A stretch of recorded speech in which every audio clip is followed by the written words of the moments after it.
નમસ્કાર ટીવી9 સમાચાર સાથે હું છું જિજ્ઞાસા। સમાચારની શરૂઆત કરીશું ખ્યાતિકાંડ હોસ્પિટલને લઈને મળી રહેલા અગત્યના સમાચારની। ખ્યાતિકાંડના માસ્ટરમાઇન્ડ ત્રિપુટીની પૂછપરછમાં મોટો ઘટસ્ફોટ થયો છે। જી હા, કાર્તિક પટેલ, ચિરાગ રાજપૂત અને રાહુલ જૈનને સાથે બેસાડીને પૂછપરછ કરવામાં આવી। કાર્તિક પટેલ સમયાંતરે ખ્યાતિ હોસ્પિટલમાં હાજરી આપતો હતો। અગાઉ કાર્તિક પટેલ ખ્યાતિ હોસ્પિટલમાં ન આવતો હોવાનું સામે આવ્યું હતું નિવેદન। કાર્તિક હોસ્પિટલમાં વધુ કમાણી માટે ચિરાગ અને રાહુલને કરતો હતો દબાણ। ચિરાગ અને રાહુલના સંબંધીઓને કર્મચારી તરીકે બતાવી કરવામાં આવતો હતો પગાર। નવી 4 હોસ્પિટલ બનાવવા માટે કાર્તિક અને ચિરાગનું પ્લાનિંગ પણ હતું। નરોડા, સાબરમતી, ગોતા અને પૂર્વ વિસ્તારમાં મળી 4 હોસ્પિટલ બનાવવાનું આયોજન હતું। નવી હોસ્પિટલ માટે ખ્યાતિ મેડિકેર નામની શરૂ કરાઈ હતી કંપની। ખ્યાતિ મેડિકેરનો પણ ડાયરેક્ટર હતો કાર્તિક પટેલ। નરોડાની હોસ્પિટલ માટે સાચા કે ખોટા દર્દીઓ લાવવા કાર્તિકે સૂચના આપી હતી। તો આ ત્રણેય લોકોની પૂછપરછ એક સાથે જ કરવામાં આવી છે અને આ પૂછપરછમાં અનેક મોટા ઘટસ્ફોટ પણ થયા છે। શરૂઆતમાં એવું કહેવામાં આવતું હતું કે કાર્તિક પટેલ હોસ્પિટલે નહોતા આવતા, પણ જે આ બંનેની જે પૂછપરછમાં ખુલાસો થયો છે કે એ હોસ્પિટલમાં એમની હાજરી સમયાંતરે રેગ્યુલરપણે આપતા હતા અને મોટાભાગના નિર્ણયો કાર્તિક પટેલ જ લેતા હતા। અને કાર્તિક પટેલે બંને જે ચિરાગ રાજપૂત અને રાહુલ જૈનને સૂચના આપી હતી કે નરોડા ખાતે ખ્યાતિ મેડિકેર નામની એક હોસ્પિટલ બનાવવાની છે અને એના માટે જે પણ કરવાનું હોય, જેટલા પણ પેશન્ટ્સ વધારે આવે જેનાથી ખ્યાતિ હોસ્પિટલની આવકમાં વધારો થાય અને એ પ્રકારની કામગીરી કરવા માટે એ લોકોને સૂચના આપેલી હતી।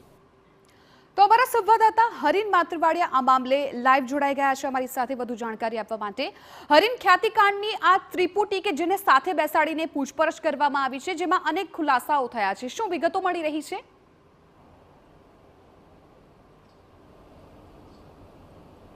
બિલકુલ, રાહુલ જૈન અને ચિરાગ રાજપૂત પહેલાં પકડાયા હતા, પરંતુ તેમના જે અલગ અલગ નિવેદનો હતા તે બંને પૂછપરછમાં તમામ જે આરોપો છે તે કાર્તિક પટેલ ઉપર ઢોળી દેતા હતા। એટલે કે કાર્તિકના કહેવાથી તમામ વસ્તુઓ કરવામાં આવી હતી તેવું બંનેના નિવેદનમાં આવ્યું હતું। પોલીસ ખરેખર રાહુલ જૈન અને ચિરાગ રાજપૂત કેટલું સાચું બોલે છે, તેમના નિવેદનમાં કેટલી સત્યતા છે, ખરેખર કાર્તિકનો રોલ શું છે, તેની જાણ માટે બંનેને ગઈકાલે સાંજથી અત્યાર સુધી પૂછપરછ કરવામાં આવી ને ત્રણેયને સાથે રાખીને પૂછપરછ કરતા અનેક ખુલાસાઓ થયા છે। જે રીતે પહેલા એવું નિવેદન આવ્યું હતું કે કાર્તિક પટેલ ખ્યાતિ હોસ્પિટલ ખાતે આવતો જ નહોતો, તે મિટિંગ કરવાની હોય ત્યારે બોર્ડના જે સભ્યો છે, હોસ્પિટલના જે મુખ્ય ડોક્ટર્સ અને અન્ય સ્ટાફ છે તેમને તેમની ઓફિસ અથવા તો ઘરે બોલાવતો હતો। ચિરાગ અને રાહુલને તે ઘરે બોલાવતો હતો, પરંતુ જ્યારે ત્રણેયને સાથે રાખીને પૂછપરછ કરી ત્યારે એવું સામે આવ્યું કે કાર્તિકની હાજરી સમયાંતરે હોસ્પિટલમાં હતી જ અને ત્યાંથી જ તમામ નિર્ણયો છે કાર્તિક જ લેતો હતો।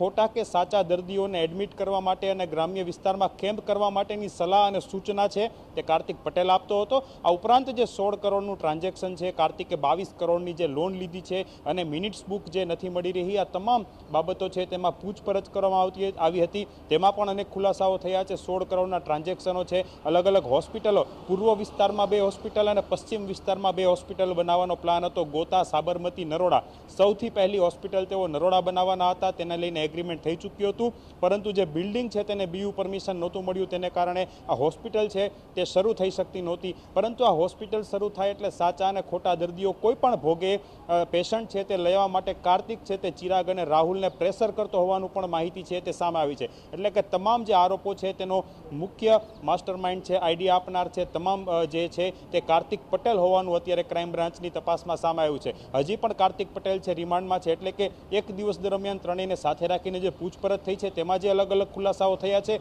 તેની ઉપર હવે કાર્તિક પટેલને આ તમામ મુદ્દાઓ પર ફરીથી પૂછપરછ કરવામાં આવશે અને જે પણ હકીકત હશે એ ક્રાઇમ બ્રાન્ચ સમક્ષ લાવવામાં આવશે। પરંતુ અત્યારે એક જ વાત સ્પષ્ટ થઈ રહી છે કે તમામ જે બોગસ ઓપરેશન થયા છે અથવા તો લોકોના જે 2 લોકોના મૃત્યુ થયા છે, આ તમામને લઈ અને તમામ આદેશ છે તે કાર્તિક પટેલ દ્વારા આપવામાં આવતા હતા। આ ઉપરાંત જે 4 થી 5 ચેકબુક મળી આવી છે, પેનડ્રાઈવ્સ મળી આવી છે, ડિજિટલ પુરાવા મળી આવ્યા છે, તેનો ઉપયોગ શું કરવાનો હતો તે પણ છે ક્રાઇમ બ્રાન્ચ હવે તપાસ કરે છે। 16 કરોડની જે લોન ફરીથી ભરપાઈ કરી છે તો તે કાર્તિક પટેલે તેમના જે અલગ અલગ પ્રોપર્ટીઝ છે તેમાં ભાગ અલગ અલગ લોકોને, પરિવારજનોને આપ્યા બાદ જે છે રૂપિયા ચૂકતે કર્યા હોવાનું પણ સામે આવ્યું છે। એટલે અનેક ખુલાસાઓ થયા છે। જોકે ક્રાઇમ બ્રાન્ચની કસ્ટડીમાં હજી કાર્તિક પટેલ છે, એટલે આવનારા દિવસોમાં હજી પણ વધુ ખુલાસાઓ છે તે થઈ શકે છે। જી બિલકુલ હરીન, આભાર સમગ્ર માહિતી બદલ। તો ત્રણેયની એક સાથે બેસાડીને પૂછપરછ કરવામાં આવી છે, જેમાં અનેક ખુલાસા થયા છે. ખાસ તો કાર્તિક પટેલ માસ્ટર માઇન્ડ હોવાનું ખુલ્યું છે. એ જ તમામ પ્લાન ઘડતો હતો અને ત્યારબાદ એ પ્રમાણે અનુસરતા હતા.